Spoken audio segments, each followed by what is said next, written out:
Well, here we are. It is a Thursday, and we're looking forward to another huge edition of the Shelter FootyCast live from the BackChat Studios. I've got Will Schofield again, missing in action, unfortunately, but Mark Reddings alongside Hammer.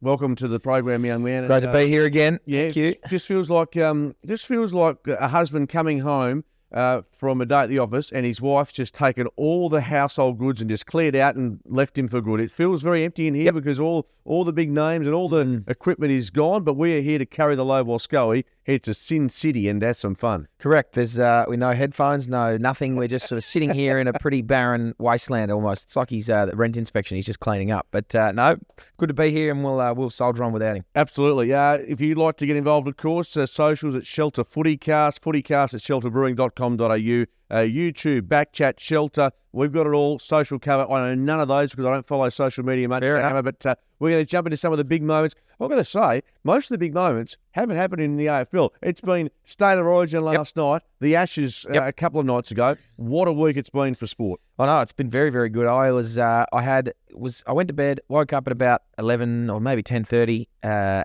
couple of nights ago and just thought, geez, I feel like I've slept for 4 or 5 hours here, so I'm going to get up and watch the rest of the cricket. And, geez, that was good. State of Origin last night. I know it was a bit of a blowout, but the game was intense, and I thought the Blues were coming back there at the end, and then they just couldn't quite get there. It was a bloody good week of sport. Absolutely. And the Ashes, I just need a couple of days break just to get myself back in tune. And I must admit, I hate to drop the big moment for me, but heading to Lords on Wednesday, I'm very excited about the prospect. Yeah. Scully can go to the boxing on the Gold Coast. Yeah, mate. He loves the UFC. He did the Grand Prix last year, mind you. Fair enough. With Dashing Dan, so they've had their fun. But Lords, would you like to have a Pims and maybe a pint at the home of cricket? I would love that. My funny story about Lords. My pop was there one time with my uncle when he was doing commentary, and my other uncle Rob went, and he's a diehard Richmond supporter. Bogan from Bridgetown was wearing his long cargo camouflage trackies with thongs and a Richmond singlet, and he's walked up into this proper box at Lords and knocked on the door, and this bloke's open and said, "Obviously you're in the wrong spot, mate." And he goes, Dennis Lee was sitting in the front, Uncle Dennis to Rob, points him out. Dennis turns around, "Rob, come on in." So he was just sitting in this box, singing piss with all the boys watching the cricket. Lords, bloody good. Bloody, very good fun. But no, I'd love that. It'd be great. Yeah, it'd be good. And Australia 1-0 up, and just quickly, what a performance by the Australians. Kawaja, Cummings, Lyon, they were just outstanding. I've got to say, quick credit to England. I mean, Ben Stokes spoke afterwards so well about his drop catch.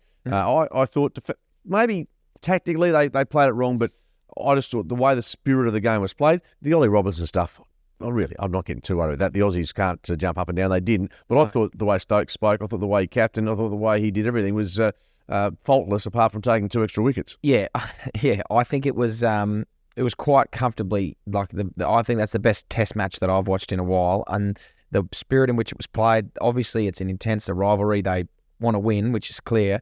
But it's good to have a bit of spirit in it. I mean, now we're going on and we've won one test, but it was, I don't think Steve Smith played his best cricket. There's players on there. Joe Root had a massive first innings and then wasn't really massive in the second. So there's guys that can play better from both sides that makes it an interesting test going on. So I'm very much looking forward to it. Absolutely. Australia 1-0 up. Origin done and dusted, 2-0. The good guys, Queensland winning. Just quickly, AFL's taking a bit of a backseat, and we've got another bye round. It feels like the byes are just rolling on and on. I think there's 4 weeks of it. As a former AFL player, as someone involved in the industry, you comfortably happy with that, or is there something you'd change to the way the bye is rolled out by the AFL? I'm not sure. I think the difference is obviously the length in the season. You're playing more games. The way to stop the bye rounds is just to have everyone have a complete week off, which would obviously hurt your average punter wanting to watch football. I don't mind the lengthen out bye rounds. It's 6 games of footy still to watch, so there's enough. But yeah, I think the remedy to that would just be to have one week in the middle where no one plays a game of football. The whole AFL takes a week off. Don't know how that goes with revenue and such, and I'm not really I'm not well versed in the finances of things, but that's the only remedy I see to it. Totally. I agree. 1 weekend off, but again, broadcasters will say, what content do we put in place? Maybe it's a time to have an awards night or have the EJ Witten game, whatever it is, to have something to fill that void. But that's probably the only issue. Anyway, they are some of the big moments. This is the Shelter FootyCast. Mark Reddings and Hamish Brayshaw. Right, let's jump straight into footy. It returns Thursday night. Look, these two clubs, we know the success that Geelong had last year, Melbourne prior to that. But at the moment, the Cats are the ones that are under the pump. It's a huge game for them. Mind you, they do play it at GMHBA. Yeah, Kardinia Park's a fortress for them no matter how they're going. Speaking to Angus the last couple of days, the Melbourne Footy Club have done something different. They've gone and taken the playing 26. They're staying at Torquay Sands or something. They've done practicing an interstate trip, essentially playing Geelong. So they've gone down there a night before, done their captain's run. They're staying there as if it was an interstate trip. So they're trying to get that feel for travelling, and they're not taking it lightly. Absolutely, obviously there's champion players still playing for Geelong. They're not in the best form at the moment, but playing at home, they're always very, very hard to beat. So I'm very much looking forward to that game tonight. I think it'll be a cracker. Yeah, Chris Scott coaching his 300th game, and whichever way you look at it, 2 premierships means he's been outstanding for the Cats. No Paddy Dangerfield, which is no surprise, and no Clayton Oliver, which, again, you might know a bit more about Oliver with the blisters that he's had, or the blister. But Danger apparently put his hand up to play. Can you believe that after the damage that was sustained last week? Yeah, to collapse a lung and break a rib and put your hand up. He's a tougher man than I. I certainly wouldn't be. And, yeah, Clary apparently tapes his feet more than anyone on the planet, and it has somehow got a blister that's been infected, and it was it's a pretty, you've got to be careful with those ones. So I think it's nearly ready. He could have played, but risking reinfecting it and then having to have another few weeks off. I've been told that it's just this week. Get it done, sort that stuff out, and the infection's gone, and you're good to go. So, okay. Big out. Big out. That being said, just quickly, Geelong has conceded 100 or more points in 38% of games this year, highest percentage since 2010. Much vaunted defence with Tom Stewart, obviously the key pillar of that.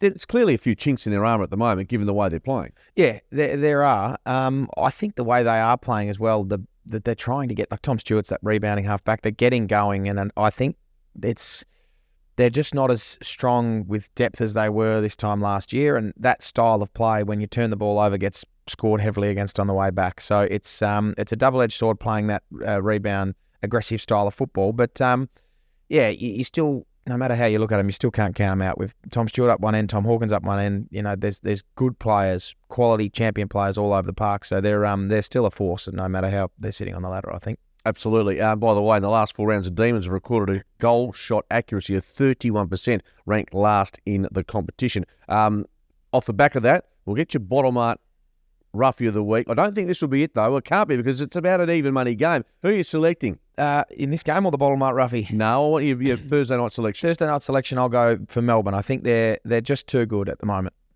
They'll get it done. Get the Demons. I might go with you. You've got some good intel. Are they travelling well enough to win? Oh, I think they are. They're travelling very well enough to win, and I think they get the job done this weekend. Okay, let's jump on to our second game, Friday night footy. Just so you know, and Scully and Jaden, that we are mixing it up a fraction. We're not going the W18s first, which might have been a faux pas on my behalf, but you still get to the end result the same way. So we're going with that. Plenty of ways to skin a cat. Absolutely. Our Saints, talk about 2 good games to kick off the round. Yeah. Saints up against Brisbane at Marvel Stadium. We know that the Lions won't play the MCG with any confidence. Brisbane play Marvel a hell of a lot better. Yeah, they do. It's I think this will be a good one for the Lions to get the sort of the interstate monkey off the back. It's Saints are sitting 4th or 5th, I believe. They're pretty tight, the two of them, and I think that's probably better than where they're actually at. I feel like if there was ever a game for Brisbane to sort of shake the voodoo of the interstate team, it would be knocking off the Saints at the Marvel Stadium, and I think they'll probably get it done. I think they're still another team that's got talent all over the park. They've got to figure out how to play on the MCG, obviously, if they're going to win, but to play in Melbourne at not the MCG and get that sort of hoodoo off, I think this is a really good chance for them to do that. Could get a couple of names back as well. I know Zorko was pushing back to return. McCluggage after that big tackle, controversially, of course, Sicily suspended. So they get some numbers back. What about the Saints? They've used 28 players this season, the fewest in the competition, 3 fewer than anyone else. If you'd said that with the injury list at the start of the season, you'd be shaking your head. And here's the other one. The Saints have scored from just 39% of their inside 50s this year, ranked last. Well, I mean, I think Max King didn't play for the first however many games of the season, so that might have hurt them there. But 28 games. I thought I had them pegged for bottom 4 at the start of the year with all the injuries they've had. So they've completely rewritten the script on me. I had no idea they'd be this good.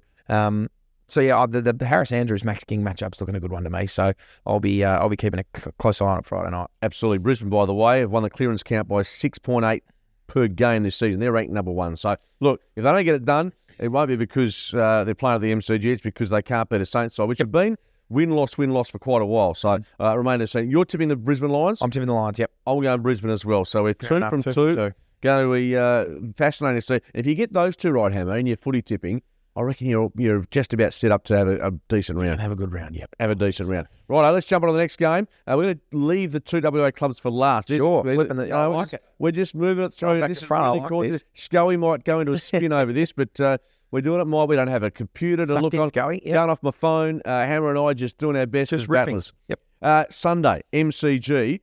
These two sides, I reckon, will be playing finals. We know Collingwood will. Adelaide as well. Collingwood, we speak of teams not playing well away from home. Adelaide has really struggled away from their home deck. They have. It's been interesting to watch them this year. You tune in when they're at Adelaide Oval, and I feel like they've got the 19th man more than most in the comp. They bring that place erupts whenever they're going. Isaac Rankin gets the ball, and the crowd goes nuts. So I think it'll be interesting to see how they go away from home. Collingwood obviously flying. I think Adelaide are my bottom up roughie of the week, though. Oh, actually, that's not a bad shout. Yeah, I think they've got something in that forward line. They've got youth, they've got experience with Tex, and then the middle of their ground, like Jordan Dawson is playing some football that is just unbelievable. When he gets the ball, he doesn't miss targets. I feel like their defence bouncing off there, they just go nuts. So I'm really looking forward to it. I think Riley O'Brien could have a pretty big game in the ruck if he can trot around and impact himself there. And then forward of the ball, I think it'll be the little guys that get it done. Isaac Quaynor hasn't lost a one-on-one or something all year. He's still, I think, the stat. But he's got Rochelle, he's got Rankin. There's plenty of little guys to deal with down there. So I think the Collingwood Magpies will have their work cut out for them. And what are they, $1.30 or something? I think that's well over. So I'm going to go the Bottle-Mart Roughie of the week for the Adelaide Crows. There it is, Hammer's Roughie of the week. Thanks to Bottle-Mart. Start your footy weekend at Bottle-Mart. Grab your shelters where Bottle-Mart has you covered. So that's done and dusted for you. Just going back to the game, what we see from Adelaide is a very attacking brand. Conversely, Collingwood, they were down against Melbourne. The bye hasn't always proven beneficial for clubs coming back and producing results. But Collingwood, even though Port Adelaide's on the rise, this team still has to be at least close to favourite for the flag. Yeah, I think so. I feel like they are still favourites for the flag. The way that the team sort of has that belief that no matter where they are in the game, they can still win it. I mean, Darcy Moore is a very well-spoken man, and he puts it better than most. But the belief that they have in the whole group, the unrelenting attack on the ball, regardless of the score, they were very nearly going to win that Melbourne game. Dacos kicked a goal after the siren. The arrogance that he has as a second-year player to just do whatever he wants, and then to have the confidence of the coach and the team and everyone else to support him in that, knowing the talent he is. Yeah, I feel like they are still almost premiership favourites for mine, but I think this is a game that the Mighty Crows could shake it up. Bottle-Mart Rugby of the week. I'm sticking with Collingwood. MCG just hard to knock over. Sunday game, before we get into our WA teams, Heritage Bank Stadium. You know where that is? Heritage Bank Stadium. Oh, my goodness. Where are we looking at now? No. Go north. Darwin. Gold Coast. It's the old Metricon. Is that what Metricon is? It is, yes. When did that change? Well, it's been all year. Oh, good. Thanks for paying attention. There you go. I've called it Metricon my whole life. No, exactly. Gold Coast Suns against the Hawks. And this is a game that, look, Hawthorn, just quickly, go back. This is Hawthorn. James Sicily, captain out for 3 weeks. You play the game. The tackling, has changed, the techniques. Did you agree with the 3 weeks, or do you still have grave concerns about how players are now going to act? Yeah, I am concerned about how it's going to act. I feel like the idea that it's the onus is on the tackler to make sure that the guy doesn't get hurt is fair enough. But if it's an incident like that where I don't even think it was Sicily tackle that got him, someone was coming through and clipped him, and he was on the ground when he grabbed him. I mean, if we are basing suspensions on the outcome of an incident, then I mean 3 weeks was pretty stiff. I feel like the rest of them are getting a week, maybe 2, but for a tackle that was made on the ground, I think the shove in the back afterwards probably hurt him. But, it's 3 weeks. It's a bloody stiff price to pay for an incident that is really just a football tackle. Absolutely. And look, they were terrific against Brisbane at the MCG a couple of weeks ago. I think that was a couple of weeks ago. I can't remember when they last played. Yeah. But they have been competitive more often than not. Sicily does hurt them. What about the Gold Coast Suns last week? They were just horrendous. Lost the clearance count by 12 to Carlton. It's equal worst differential this season. Do we put that as a mulligan, just a little hiccup? Because they have been pretty good in recent. And, of course, the game at the MCG compared to playing at the Gold Coast, it's chalk and cheese. Definitely, yeah. I put that as in the mulligan column for the Suns. Playing up there is so different. We spent 3 months in Gold Coast for the hub in 2020. And what time's this game? Is this an afternoon game? This is a Sunday afternoon. It'd have to be, yeah. Sunday afternoon. It gets to about 3 o'clock up there, and all of a sudden you can click your fingers and the dew sets in, and it's just so different. It's like 3 o'clock in the afternoon. It's like playing with a bar of soap. It just starts getting slippery, and they play it so well. We were up there and had to put footballs in tubs of water with baby soap in there. This is the hotel room. Sorry. When we were out playing at the hub, we were at training. We'd have Johnson's baby oil. We'd put the footies in, and that's how we would practice, touch and handballing and stuff, because it just gets so slippery, and they play it really, really well. This is a tough one. I think the Hawks are probably in a better spot than the Suns, but I like the Suns up there at Heritage Bank Oval, or whatever it's called. Yeah, no, you're right. And look, Ben Ainsworth reached 20 disposals for only the second time this season last round. Ben King, we know that is just 4 players this year to kick at least 1 goal in all possible games. So he's a star on the rise. Yep. But having said all that, having said James Sicily's out, we're a bit restrictive given our bottom art roughy contenders this week. I'm going to go with the Hawks just to continue their rise. Yep. Albeit Sicily does worry me, but the price is good enough. Bit like Adelaide. I think overs for them. I think they can get the job done and give us a nice Sunday afternoon bottom art roughy a tip of the week. Look at Jaden's giving me the thumbs up. Yeah, nice. He's ready for a froth down plug as well. And this is the Shelter FootyCast. We're going back to front with Hammer and Skeet.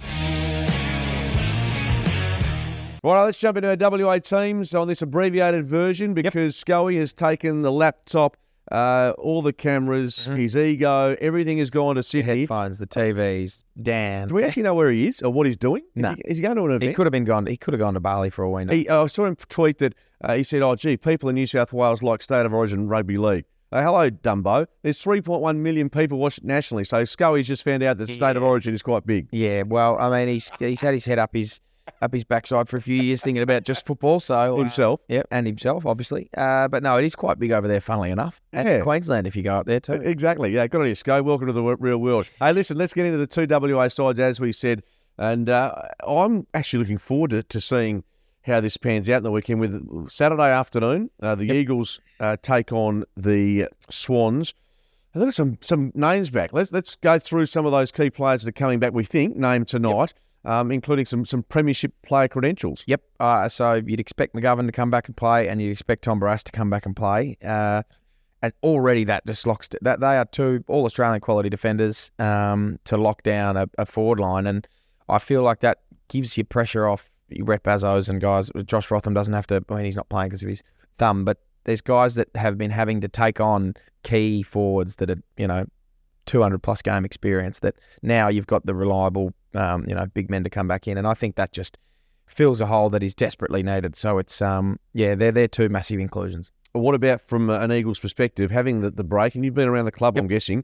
Have you noticed blokes coming back just with a bit of clarity in their head? Because I mean, the depressive nature of what the club's gone through, just to give yourself a break from that and maybe go for a surf or go and with your partner somewhere just to get away from it. Have they come back refreshed? Yeah, you can definitely see that the boys have. A lot of guys have been off playing golf. They've been off full driving, off camping and doing stuff. But there's also been guys that have sort of been coming back into the club and doing gym, and just the freedom to come in, do that, and then go home and not have to sit in meetings and do all that sort of stuff. Luke Shuey was one that I've seen float around the club, and he's obviously coming back from his injury, but the bye gives him a chance to get himself fresher and ready. And I feel like there's a good look around the place now. Guys are coming back. They've got a pip in their step, and they're excited, I think. So with the inclusion of these guys coming back, obviously helps them, but they just look to have had a little refresh, which is exactly what the bye's for. So I'm not sure how they'll go. I think it'll be still a very, very difficult game going over to Sydney. not sure if you saw on the socials yesterday, little Nate, a telethon, young telethon kid who's gone. They surprised him yesterday with a flight over to Sydney, so he's going to go with the team. He's going to run out with them. So if there's a little bit more inspiration, if and when you needed it, so it's but that sort of stuff puts football into perspective. You can be going as poor as you want on the ladder, but you see a kid like that who's struggling, and he gets to come on a flight with you, and he's excited as anything. He doesn't care about where you're sitting on the ladder. So that sort of stuff puts football into perspective a little bit. And I think that will help the guys. So I'm excited to see how they'll go. I still think it'll be a tough game, but I feel like they'll certainly be more competitive. How's Jakey Waterman going after being hospitalised? Have you heard any update on him? I think he's at home now. I was messaging him the other day, and he had some bowel issues or something was going wrong with his guts, and he was in hospital for a week or something. I think there for a little bit, and he's at home now. I think resting up, but no, he was in a bit of strife. I'm not sure the severity of it, but to be in hospital for a week certainly points to being pretty bad. Yeah, absolutely. By the way, just some stats: the Eagles have won just 9 quarters this season. No surprise, the fewest in the competition, and they have obviously lost the inside 50 count in 18 of their last 20 games. So their forwards aren't getting a look at it. And off the back of that, Luke Shuey, pretty reliably informed, he'll play in the back line as a sort of half-back, which I think was always the plan at the start of this year. Does that sound right? Yeah, well, I think so. And looking at him down there, it's just adds a level of... We've got some young rebounding half-backs. Obviously, Tom Cole's been injured, but you've got guys like Brady Hoff who are still learning that role, and Ruben Jinby's playing down there a little bit when he flips from inside to half-back. So to have a little bit of experience there to help, and he's also a very good kick of the ball and can be aggressive. Back on your inside 50 count, Oscar Allen's still coming third or something in the back of that. So it's a bloody good effort, no question. It's massive. By the way, just for if you are putting your tips in, not that you're going to linger too long on this one, Sydney's only lost once to the Eagles at the SCG from 11 matches. This was back in 1999. Yep. The Swans scored 116 points in its last match in 2019.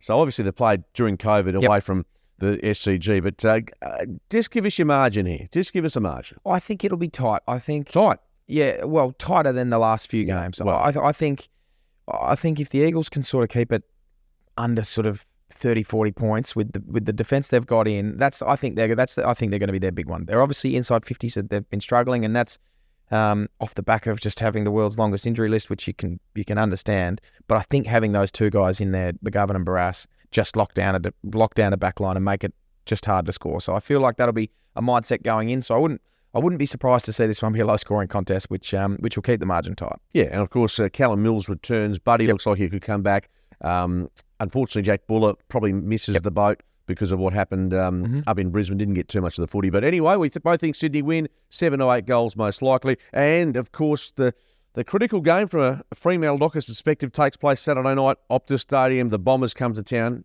Or are they still the Bombers? Yeah, anyway, the Bombers, as it is, they come to town, the Bombers. Yeah, they will be. And just back on the other one, I will be tipping West Coast, obviously, because I tip them every week. Obligated, yes. So, yep, I'll be tipping them. But back to the Dockers, this is obviously a do or die game for them, isn't it? Massive. They were poor last week, poor the week before. They were excellent before the bye. They'd had a massive stretch going up. They beat Sydney, they beat Melbourne, and they beat Geelong.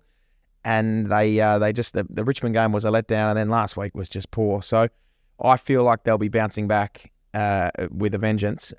Sean Darcy coming back is massive, the biggest one for them, I think. You look at Jackson last week against Briggs, who is a big lump of a man, who is obviously a big, strong ruck. And that's where you sort of say that's where he'd come in and pinch hit as a second ruck and play forward.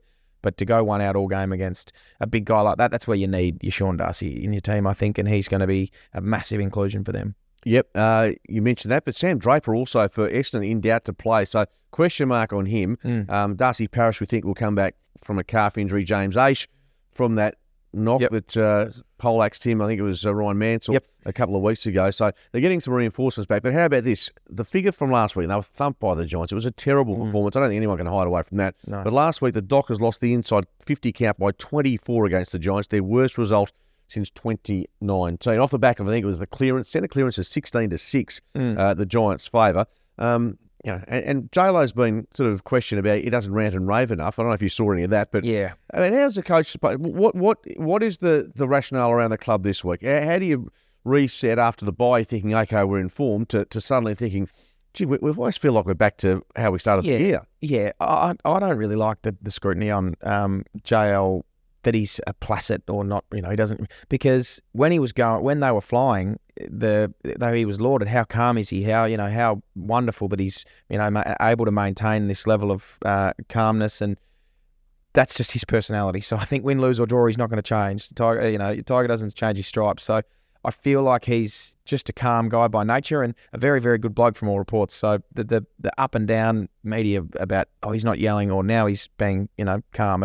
That's just who he is. I feel like along with that carries a bit more weight when he sort of has a serious conversation, which I think he would have had with the leaders this week. I haven't spoken to Andrew about it, but I would imagine that you can't build a team. You can't fight out from backs against the wall unless your leaders all play well. So I don't think, just looking at the way he operates, JL, that he's one to sit down the team and spray them all. I feel like it would have been more a targeted chat with the leaders to say, guys, like it's on us here. We've got, if the 6 of you in this room don't play well, and Nat Fyfe would obviously be dragged along into that. If you guys aren't the ones to lead from the front and really stamp us on Saturday night or Sunday, whenever it's Saturday night, I think they're playing. Yep. If it's not you guys to stamp the put your foot down and really make a statement, then we can't rely on these other guys to go out and do it. So that's where I feel like his message would have been said at some point this week. Conversely, Essendon, look, they've been really good. Brad Scott's got them up and running. They're on track to play finals. Whichever way you look at it, if they play finals this year, I think it's a massive validation for what he's doing. And I think they just look a bit more defensively organised compared to 12 months ago anyway. Yeah, 12 months ago, you couldn't say with any certainty what style of football they were trying to play. It was all over the place. Obviously, Darcy Parish was getting the football and guys were doing things, but you just really didn't know what they were trying to do. Now it's you've got a clear back six who are defending really, really well. I think Brad Scott's obviously been a big proponent of that, but their mids look more set. Their forwards, you've got some structure down there, and it helps that guys like Jake Stringer are back playing really good footy, and I think they're a much more well-defined team. I had them, again, another team that I had booked for sort of bottom four at the start of the year. Scully and myself, I reckon between the three of us, we should never go into a pre-season tipping comp. We never, not just tipping comp. If we're trying to predict the future, we were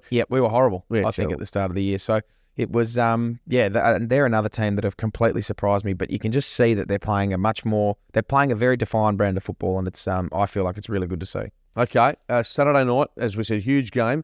Dockers, Bombers, a tough call. This is a difficult game to put a line through. Yeah, this is another line one. I just think there's too much to play for Freo at home. I feel like they'll will themselves over the line here. I don't think it'll be easy. It won't be one of those games where they come out on fire and win by 40 points. I think it will come down to somewhere in the last quarter. That being said, I thought Essendon were going to finish bottom of the ladder, so I could be very, very well wrong. But I think the Dockers just get over the line. Dockers get over the line, okay. And is there something we're frothing over for this weekend in footy or elsewhere? Because there's a bit going on around in the sporting land. Because if you want to get to Frothtown, it's at Frothtown. Froth.town. There you go. Froth.town. It's coming up shortly.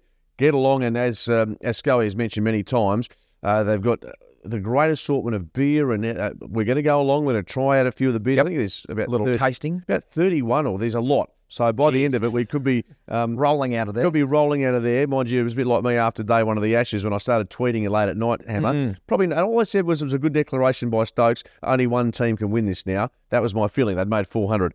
Guess what? I got called champ. I got smashed. So I've just stayed away from the social media, particularly after having a few shows. I imagine you were obviously saying the Aussies are the only team that can win, and they did. So they did, exactly. No, absolutely. Stand by it. Stand by it. Absolutely. Now, no feedback from our listeners or viewers for obvious reasons, because we've got no nothing. No ammunition to fire away. Yep.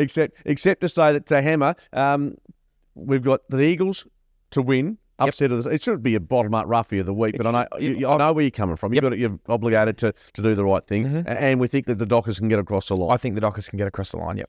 Terrific. And just quickly, Waffle, big weekend. We should mention it. Aaron Black, 250th game for the mob that you don't like, West Perth. Yep. That's huge. Yeah, that's a massive effort. To play 250 games of... I was speaking to... I can't remember who I was speaking to. It was probably a month ago, and the conversation was... how good is it that guys can play 200, 300 AFL games? And you sort of sit there and you think, yep, I mean, that's all well and good, but that's their full-time job. They're getting paid to do that. Aaron Black's played 200 waffle games, maintaining a full-time job outside of that and having other commitments. And this is extracurricular for him. And for a bloke to play 250 waffle games is a phenomenal effort. So we're not playing them this week, so all the best. Exactly. I've just got the Royals going gangbusters. Yeah, you guys on Sunday. Well. Just on good terms with yourself, Ham. I know when you're on TV, I got a text saying Hammer just wants to get a bit more close up. So you're very, very conscious of the fact that TV cameras were there. Yeah, of course I was. No, it's we're going well. We're sitting 7-3 now. We've got a game against Perth, who are playing a lot better football than the last time we played them. So we're going into that game hopefully with a full strength side ready to go. But we won't be taking them lightly, and then we got the bye next week. So we'll be throwing everything at this week, and then we'll be going from there. I'm a Perth supporter. Don't be patronising. They're going well. They beat South Freo 2 weeks ago. They took Peel to the last quarter. They're playing a lot better football than the last time. No, that's true. I'll grant you that. But it's like, Germo, I'll tell you what, if you guys start causing issues on the field, he'll be out there. He's got some fire in his belly. And he'll be suspended for another couple of weeks. Exactly. By the way, one quick one on East Perth before we finish. Tommy Medhat came up to me because he took the mark of the year in the reserves. Yep. He wants that publicised. So anywhere you get the chance to feed out to we've seen the mark. We've seen the mark. Tommy Medhat, mark of the year on the bench side wing at South Fremantle Oval. Outstanding. Hammer, always good work. Not sure where you're going to be next week, but Scully, if he decides to turn up, I'll be back. You'll be back. Hammer time. Thank you so much. Thanks for your company on the Shelter FootyCast. Of course, socials at FootyCast, FootyCast at shelterbrewing.com.au, YouTube, BackChat Shelter, FootyCast playlist. You can find all the links in the bio. That is like Spanish to me, Hammer. Yep. Bottom line is, get involved. Scully will be back on Monday. Hopefully you will too. Have a great weekend. Adios, Spanish.